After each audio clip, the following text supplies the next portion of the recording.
Hello everyone and welcome back to my Phantasmagoria. And today is my first ever reading, and we're going to be doing a reading of a fragment of a novel by Lord Byron. I've already done an episode on this previously. If you want to see that, click the link in the description or at the end of the video. Now, let's begin. A Fragment by Lord Byron. June 17th, 1816. In the year 17 blank, having for some time determined on a journey through countries not hitherto much frequented by travellers, I set out accompanied by a friend, whom I shall designate by the name of Augustus Darvell. He was a few years my elder, and a man of considerable fortune and ancient family, advantages which an extensive capacity prevented him alike from undervaluing or overrating. Some peculiar circumstances in his private history had rendered him to me an object of attention, of interest, and even of regard, which neither the reserve of his manners nor occasional indications of an inquietude at times nearly approaching to an alienation of mind could extinguish. I was yet young in life, which I had begun early, but my intimacy with him was of a recent date. We had been educated at the same schools and university, but his progress through these had preceded mine, and he had been deeply initiated into what is called the world, while I was yet in my novitiate. While thus engaged, I had heard much both of his past and present life, and although in these accounts there were many and irreconcilable contradictions, I could still gather from the whole that he was a being of no common order, and one who, whatever pains he might take to avoid remark, would still be remarkable. I had cultivated his acquaintance subsequently, and endeavoured to obtain his friendship, but this last appeared to be unattainable. Whatever affections he might have possessed seemed now, some to have been extinguished, and others to be concentrated. That his feelings were acute, I had sufficient opportunities of observing, for, although he could control, he could not altogether disguise them. Still, he had a powerful power of giving to one passion the appearance of another, in such a manner that it was difficult to define the nature of what was working within him, and the expression of his features would vary so rapidly, though slightly, that it was useless to trace them to their sources. It was evident that he was a prey to some cureless disquiet, but whether it arose from ambition, love, remorse, grief, from one or all of these, or merely from a morbid temperament akin to disease, I could not discover. There were circumstances alleged which might have justified the application to each of these causes. But, as I have before said, these were so contradictory and contradicted that none could be fixed upon with accuracy. Where there is mystery, it is generally supposed that there must also be evil. I know not how this may be, but in him there certainly was the one, though I could not ascertain the extent of the other, and felt loath as far as regarded himself to believe in its existence. My advances were received with sufficient coldness, but I was young, not easily discouraged, and at length succeeded in obtaining, to a certain degree, that commonplace intercourse and moderate confidence of common and everyday concerns, created and cemented by similarity of pursuit and frequency of meeting, which is called intimacy, or friendship, according to the ideas of him who uses those words to express them. Darvell had already travelled extensively, and to him I had applied for information with regard to the conduct of my intended journey. It was my secret wish that he might be prevailed upon to accompany me. It was also a probable hope, founded upon the shadowy restlessness which I had observed in him, and to which the animation which he appeared to feel on such subjects, and his apparent indifference to all by which he was more immediately surrounded, gave fresh strength. This wish I first hinted and then expressed. His answer, though I had partly expected it, gave me all the pleasure of surprise. He consented, and, after the requisite arrangements, we commenced our voyages. After journeying through various countries of the south of Europe, our intention was turned towards the east, according to our original destination, and it was in my progress through those regions that the incident occurred upon which will turn what I may have to relate. The constitution of Darvell, which must, from his appearance, have been in early life more than usually robust, had been for some time gradually giving way, without the intervention of any apparent disease.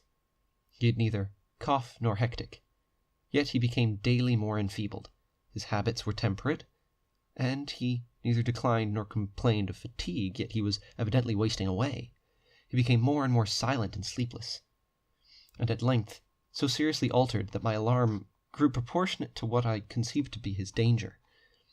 We had determined, on our arrival at Smyrna, on an excursion to the ruins of Ephesus and Sardis, from which I endeavoured to dissuade him in his present state of indisposition, but in vain. There appeared to be an oppression on his mind, and a solemnity in his manner, which ill corresponded with his eagerness to proceed on what I regarded as a mere party of pleasure, little suited to a valetudinarian. But I opposed him no longer, and in a few days we set off, together, accompanied only by a serugé and a single janizary.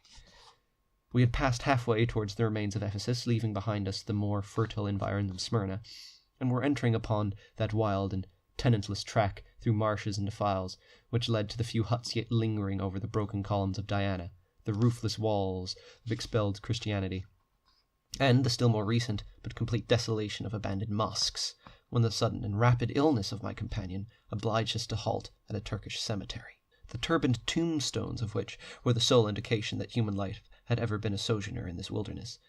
The only caravanserai we had seen was left some hours behind us. Not a vestige of a town or even a cottage was within sight or hope, and this city of the dead appeared to be the sole refuge for my unfortunate friend, who seemed on the verge of becoming the last of its inhabitants.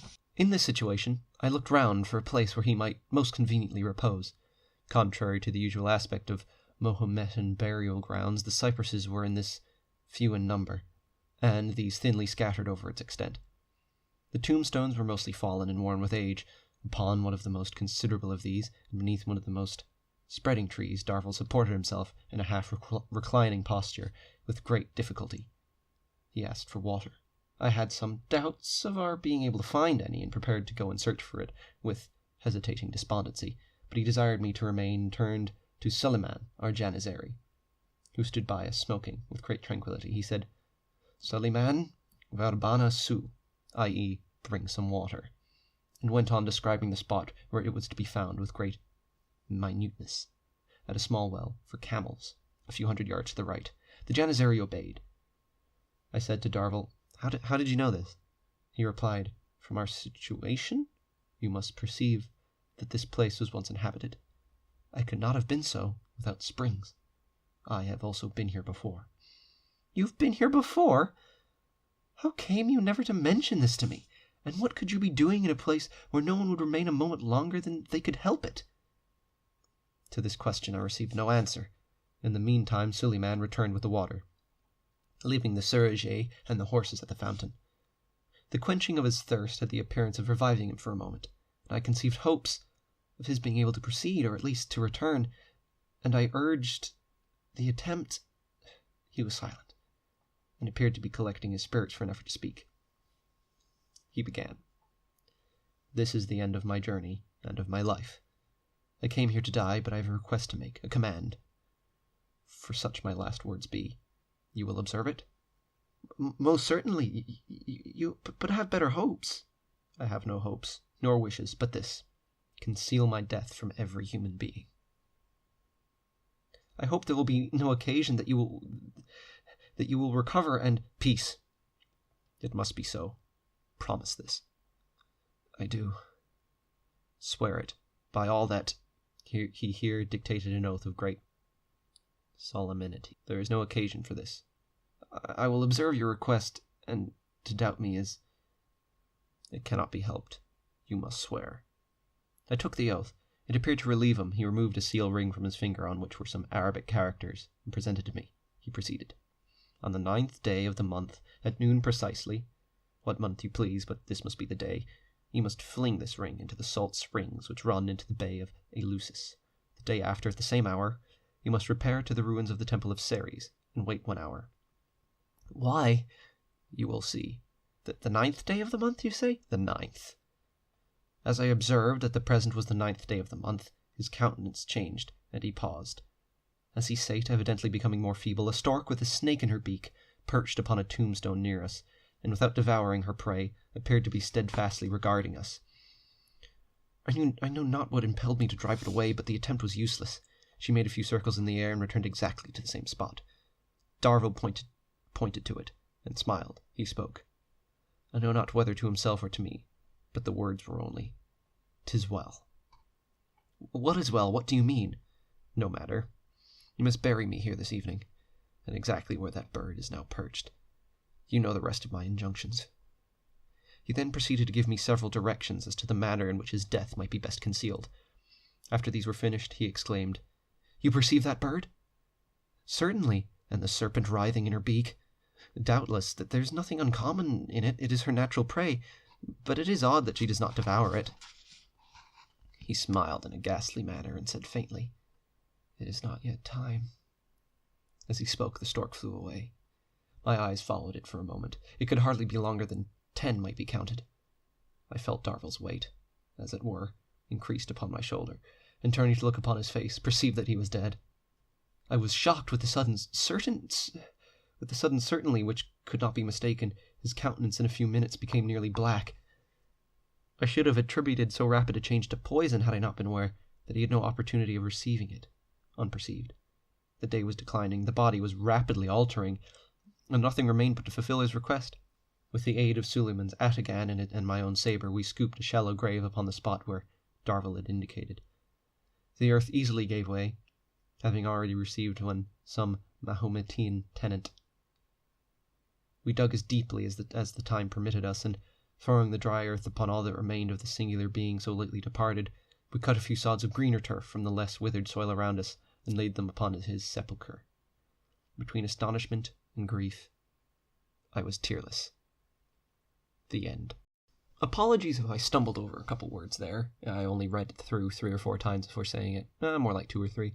The word that kept giving me trouble was solemnity, and even that time I read it, there's going to be a cut in there for me having to stop and say it around 3 times. Hope you enjoyed. This is my first read-through of a full book. Well, it's a short story. It's an unfinished short story. But I hope you enjoyed it. Please check out the episode I did on it, talking about it in further depth. Depending on how I feel tonight, I might even record something else, but probably just a short poem. I don't know if uploading 3 videos in one day would be the best. Either way, like, share, subscribe, comment what you thought and any criticism. I have a Fiverr page. It'll be linked in the description if you wish me to read out something you wrote, voice, act, be a narrator. I also edit and give criticism on works on that. Yes, you can find my Twitter, Instagram as well down there, and just watch some more videos and enjoy. Bye-bye now.